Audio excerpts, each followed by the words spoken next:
মমতাজুলকে বলছি, আগে হারাম খাওয়া বন্ধ করো তুমি। মমতাজুল, তোমার লেকচার আমি সহ্য করব না। তোমার লেকচার বেলডাঙ্গায় বেগুন বাড়িতে মেরে গেছো, এরপরে আসবা তুমি বেলডাঙ্গা মুর্শিদাবাদে কোথাও জালসা করতে, সেদিন তোমার সাথে আমি বোঝাপড়া করব। তুমি কত বড় দালাল হয়েছ।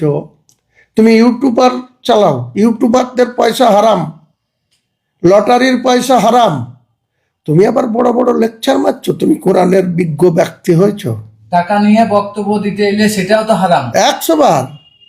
আমরা তো বলছি রাজনীতির ভাষণ দিতে যাই, কারোর সাথে টাকা নিয়ে করতে যাই না। 30 বছর আগে থেকে কংগ্রেস করতাম, তখন কংগ্রেসের নেতাদেরকে জেলায় আলী হোসেন মন্ডল বলে এক নেতা ছিল, তাকে যখন আমি কোনো সময় বলতে গিয়েছি যে আমাদের শক্তিপুরে আসেন, রেজিনগরে আসেন, একটা ভাষণ দিতে হবে একটা মিটিংয়ে, তা আমাকে বলতো আমার কাছে তো টাকা নাই, আমার অ্যাম্বাসেডারের 300 টাকা তেলের দিয়ে যাস তাহলে যাব।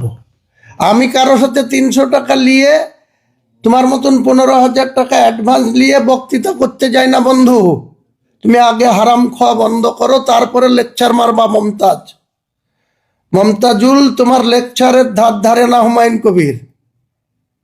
তুমি মুর্শিদাবাদে যেখানে জালসা করতে আসবা, তোমার সাথে ওই কথার কৈফত আমি নেবো, তারপরে তোমাকে ছাড়বো। দেখি তোমার পিছনে কে আছে, কটা লোক তোমাকে সাপোর্ট দেয়, দেখবো আমি। তোমার জালসা করে খাওয়া বন্ধ করে দেবো, তোমার মুনাফেকগিরি করা বন্ধ করে দেবো। কিছু